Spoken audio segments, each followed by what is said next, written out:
हर किस्म के free lectures के लिए यूट्यूब चैनल साहिल ऑर्गेनाइजेशन सब्सक्राइब करें।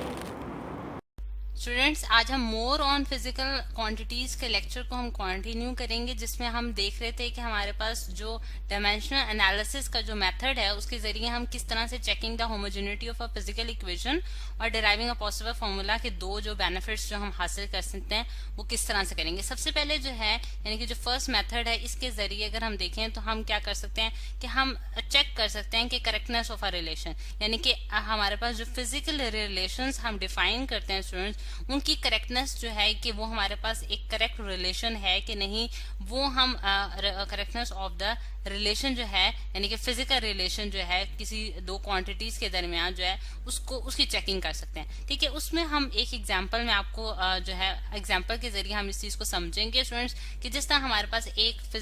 पास एक फॉर्मूला है जो कि आप बहुत नोन फॉर्मूला है, आइंस्टाइन का फॉर्मूला है, E = mc²। ठीक है, जो कि उसने एनर्जी के बारे में हमें बताया था कि एनर्जी जो है वो किस तरह से रिलेट होती है। ठीक, अगर हम देखें कि इसकी मतलब कि इस फॉर्मूला की एक्सप्लेनेशन में नहीं जाएंगे, बल्कि हम सिर्फ इस मेथड को यानी कि डायमेंशन एनालिसिस के मेथड को यूज करके ये देखेंगे कि आइदर ये जो रिलेशन हमें आइंस्टाइन ने बताया है ये करेक्ट है कि नहीं। ठीक है, अब इसको डायमेंशनली किस तरह से चेक किया जा सकता है स्टूडेंट्स के E जो है, क्योंकि हम जानते हैं एनर्जी का फॉर्म मतलब एनर्जी की एक्सप्रेशन है और एनर्जी और वर्क जो है वो आपस में रिलेट होते हैं, और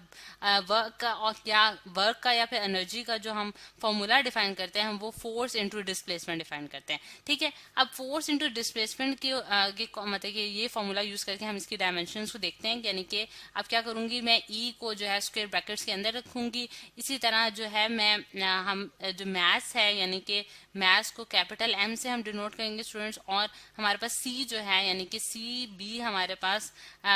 स्पीड के लिए आ जाता है, तो हम इसकी भी जो है डायमेंशन निकालेंगे। अब E को अगर हम देखें स्टूडेंट्स तो E हमारे पास क्या है, फोर्स इनटू डिस्प्लेसमेंट, और फोर्स के लिए जो हमने डायमेंशन निकाली थी पिछले लेक्चर में आपने देखा है वो हमारे पास mL/-2 निकली थी। ठीक है, ये हम ऑलरेडी कैलकुलेट कर चुके हैं। इसके साथ जो डिस्प्लेसमेंट हमारी यानी कि फोर्स इनटू डिस्प्लेसमेंट हमारे पास एनर्जी बनता है, तो डिस्प्लेसमेंट जो है उसके लिए मैं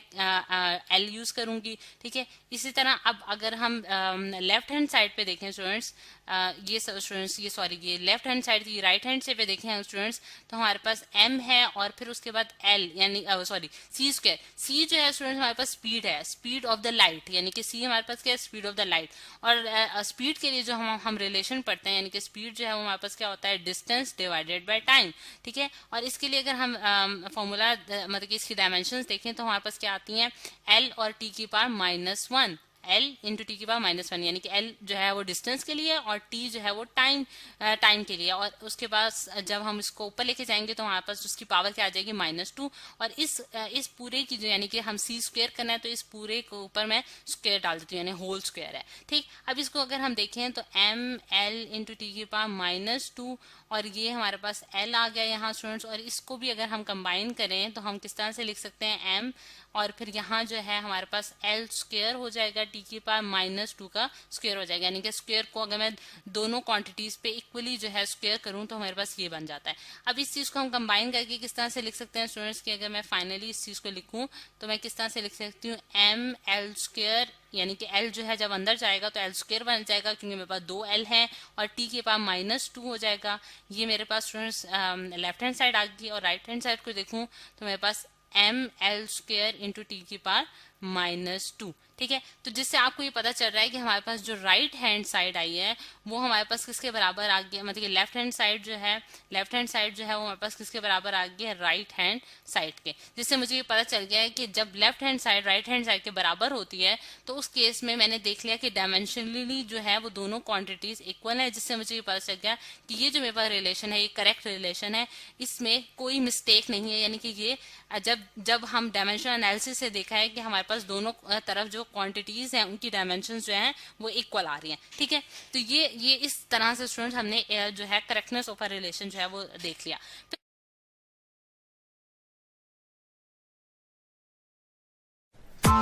Press the bell icon on the YouTube app and never miss another update.